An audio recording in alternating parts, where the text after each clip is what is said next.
மிதுன ராசிக்கு பலன் சொல்வதற்கு தான் ரொம்ப நேரமாக காத்து கொண்டிருக்கிறேன். ஏன் அப்படின்னா, இதுல ராசியாதிபதியின் நட்சத்திரத்தில், அதாவது ரேவதி நட்சத்திரத்தில் சனி பகவான் பயணிக்கும் பொழுது இங்கு என்னன்னா, சனி பகவான் இவர்களுடைய தலைமேல் உட்காருகிறார் அப்படின்னு தான் இதனுடைய உள்ளர்த்தம். ஜீவனத்தில் சம்பாதிச்ச காசா வச்சுக்கிட்டா தானே பிரச்சனை.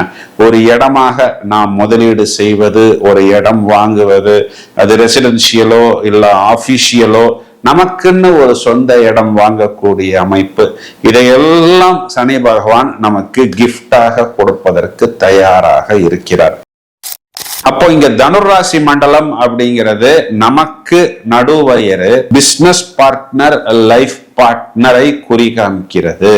அப்படின்னா என்ன அர்த்தம் அப்படின்னா, லைஃப் பார்ட்னர் ஏதாவது ஒரு விஷயத்தை பேச, நாம் வேறொரு விஷயத்தை பேசினால் அது கொஞ்சம் வீரியம் அதிகமாகிவிடும். ஹலோ ஃப்ரெண்ட்ஸ், குரு பெயர்ச்சி நடந்து விட்டது. குரு உச்சமடைந்து விட்டார். குரு சனி என்ற கிரகத்தை பார்க்க தொடங்கி விட்டார். அப்போ சனியின் வீரியம் கட்டுப்படுகிறது. ராகுவிற்கு குருவின் பார்வை மறுக்கப்படுகிறது. இது விஷயங்கள் எல்லாமே நாம் இது நாள் வரை வீடியோக்களாக கொடுத்து விட்டோம். இதில் நாம் இது நாள் வரை சொல்லாத விஷயம்னு சொல்லலாம், இல்ல கவனிக்காத விஷயம் அப்படின்னா, இது நாள் வரை உத்திரட்டாதி நட்சத்திரம்னு சொல்லக்கூடிய தன்னுடைய சொந்த நட்சத்திரத்தில் இருந்த சனி பகவான் இப்பொழுது புதனின் ரேவதி நட்சத்திரத்தில் தனது பயணத்தை தொடங்கிவிட்டார்.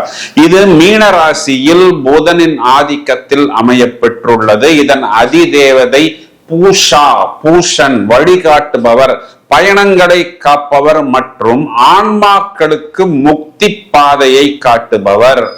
மந்த காரகன் என்று சொல்லப்படும் சனி பகவான் புதனின் ரேவதி நட்சத்திரத்துக்குள் பிரவேசிக்கும் பொழுது அது கர்ம வினைகளின் முடிவு மற்றும் கணக்கு தீர்த்தல், கார்மிக் க்ளோஷர் என்று உன்னதமான ஒரு நிலையை உருவாக்குகிறது. இதில் புதன் என்பது புத்தி, தகவல் தொடர்பு மற்றும் வியாபாரம், புத்தி காரகன் என்று அழைக்கப்படுவது உண்டு. சனி இங்கு வரும் பொழுது நாம் புத்தியால் செய்த தவறுகள், கணக்கு வழக்குகளில் செய்த சின்ன சின்ன ஏமாற்றங்கள் மற்றும் வார்த்தைகளால் இது நாள் வரை நாம் விளைவித்த கர்மாவிற்கு பதில் கொடுப்பதற்கு தயாராகி விட்டார். இது மேலோட்டமா பார்க்கும் பொழுது ஒரு கிரகம் மாற்றம் இல்லாதது போல் இருக்கும். ஆனால் இது ரொம்பவும் முக்கியத்துவமான ஒரு டிரான்ஸ்பர்மேஷன். இதில் ரேவதி நட்சத்திரத்தின் முதல் பாதம் அப்படிங்கிறது நவாம்சத்தில் தனுர் ராசியிலும், இரண்டாவது பாதம் மகர ராசியிலும், மூன்றாவது பாதம் கும்ப ராசியிலும், நான்காவது பாதம் மீன ராசியிலும் வரும். இந்த ஒரு வருட காலம், கிட்டத்தட்ட அடுத்த வருடம் ஜூன் மாதம் தான் சனி பயிற்சி என்பது இருக்கிறது. இந்த ஒரு வருட காலமும் உங்களுக்கு குருவின் பார்வை சனியின் மேல் விடுகிறது. சோ டோட்டலாவே இந்த சனி புதன் கர்மா இன்னும் ஒரு வருடத்திற்கு யாருக்கு என்ன கொடுக்க போகிறது, இதனை எவ்வாறு நாம் தற்காத்துக் கொள்ளலாம்?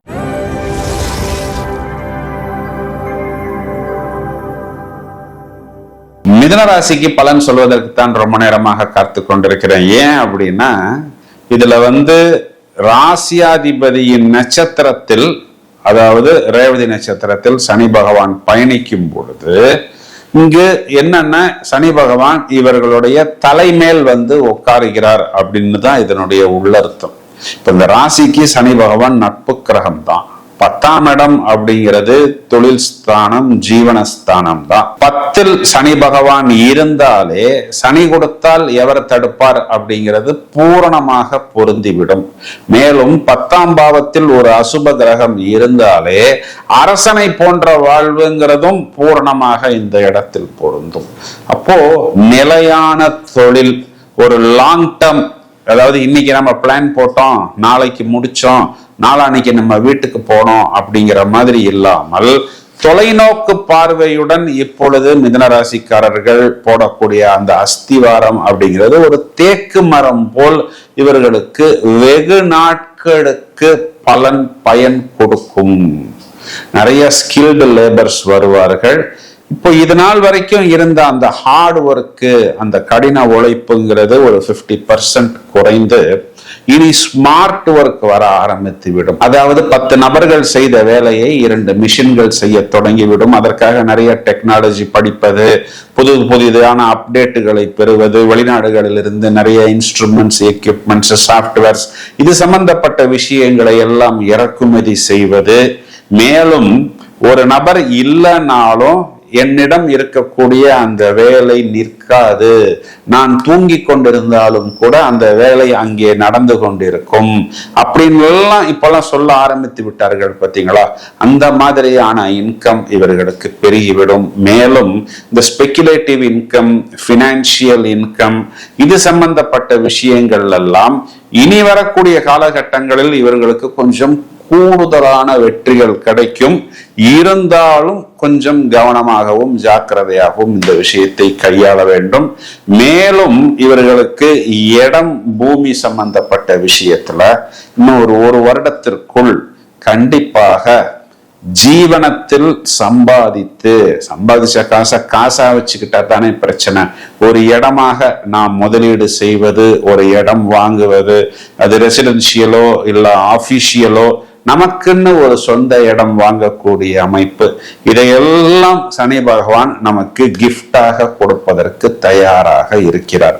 இது நமக்கு ஒரு பெரிய பிளஸ் பாயிண்ட். இதையும் தவிர 4ஆம் இடம்ங்கிறது பட்டப்படிப்பு, உயர்நிலை கல்வி ஸ்தானம். இப்போ நான் டிகிரி முடிக்கல, ஏதோ சில விஷயங்கள் பெண்டிங் இருக்கு அப்படின்னு யாரெல்லாம் நினைக்கிறார்களோ அவர்களெல்லாம் அந்த விஷயத்தை முடித்து கொள்ளலாம். இல்ல ஒரு இடமா இருக்கும், இல்ல வீடா இருக்கும், சார் நான் கட்டின வீடு எனக்கே பிடிக்கல சார், சாட்டிஸ்பாக்சன் இல்லை சார் அப்படின்லாம் சொல்லக்கூடிய நபர்கள் அதற்கு ஒரு நல்ல ஃபேஸ் லிஃப்ட் பண்ணுவது, இன்டீரியர் டெக்கரேஷன் பண்ணுவது, ஒரு முலாம் பூசுவது, அதாவது ஒரு பழைய வண்டிக்கு எப்படி நம்ம டிங்கரிங், பெயிண்டிங், பட்டி பார்த்து பலன்னு மாத்துறாமோ அதை போல் அந்த வீட்டை, அந்த இடத்தை இவர்கள் மெருகேற்றுவது, லைட் போடுவது, வெளிச்சம் காண்பிப்பது, சீரியல் லைட் போடுவது. அப்படின்னா என்ன அர்த்தம் அப்படின்னா அந்த வீட்டுல சுபகாரியங்கள் நடப்பதற்கு தயாராகி விட்டது. உங்களுடைய பொண்ணுக்கோ பையனுக்கோ வரன் போகிறார்கள், சம்பந்திகள் வரப்போகிறார்கள்.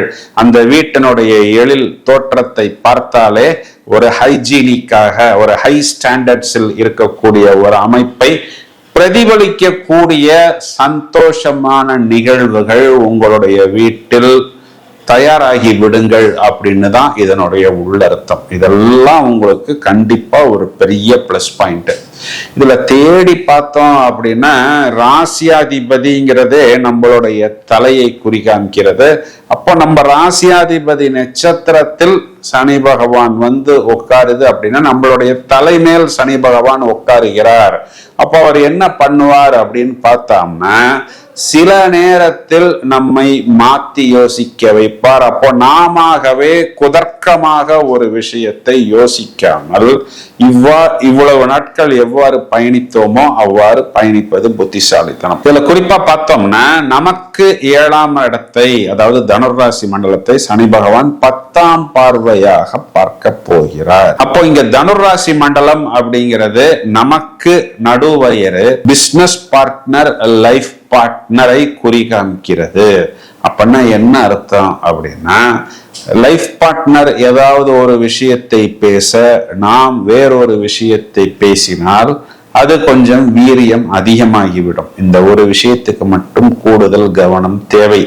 ஏதாவது நாம் செய்யாத தவறை லைஃப் பார்ட்னர் கண்டுபிடித்து சொன்னால் ஓகே தேங்க்ஸ், நான் என்னை திருத்திக்கிறேன், காட் பிளஸ் மீ அப்படின்னு நாம் சொல்லிக் கொள்வது புத்திசாலித்தனம். அவர் பேச நாம் பேச, அவர் பேச நாம் பேச பிரச்சனைகள் அதிகமாகிவிடும். இந்த ஒரு விஷயத்துக்கு மட்டும் கூடுதல் கவனம் எடுத்துக்கொண்டால் போறோம். இதே ரூல் தான் பிசினஸ் பார்ட்னருக்கும்.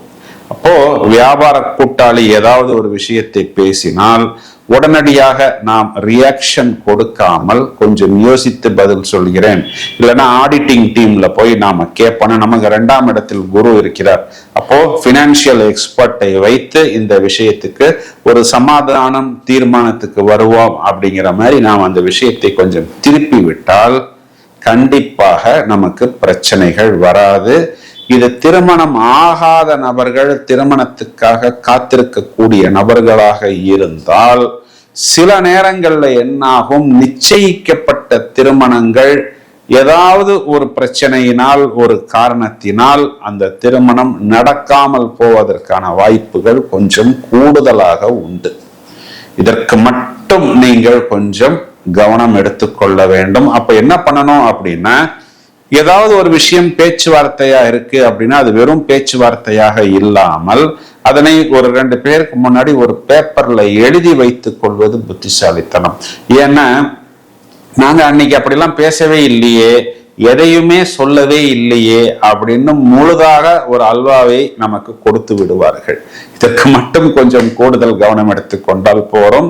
இதுல குறிப்பா மிதன ராசியில இருக்கக்கூடிய திருவாதிரை நட்சத்திரத்துக்கு ராகு, குரு, சனி, புதன் அப்படின்னா என்ன அர்த்தம் அப்படின்னா 22வது நட்சத்திரமாக வரக்கூடியதுதான் இந்த ரேவதி. இதற்கு பெயர் வைநாசிகம்.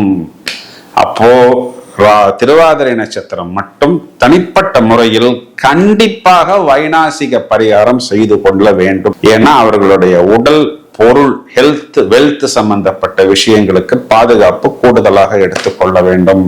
மிதனராசி சகோதரிகளை எடுத்துக்கிட்டோம் அப்படின்னா, கணவன் ஏதாவது ஒரு விஷயத்தை பேசும் பொழுது கொஞ்சம் அனுசரித்து விட்டு கொடுத்துத்தான் போகணும். ஏன் அப்படின்னா உங்களுக்கு உங்களுடைய 7ஆம் இடத்தை, களத்திர ஸ்தானத்தை சனி பகவான் பார்த்து கொண்டிருக்கிறார். சார் நாங்கள்லாம் ஆல்ரெடி விட்டு கொடுத்துக்கிட்டு தான் சார் இருக்கிறோம் என்று நீங்கள் சொல்வது எனக்கு புரிகிறது. மேக்சிமம் அவர் பேசக்கூடிய விஷயங்கிறது தொழில் சம்பந்தப்பட்ட விஷயமாகத்தான் இருக்கும். அதனால் அவர் போக்கில் நீங்கள் விட்டு விடுங்கள். அதுதான் இங்கு புத்திசாலித்தனம்.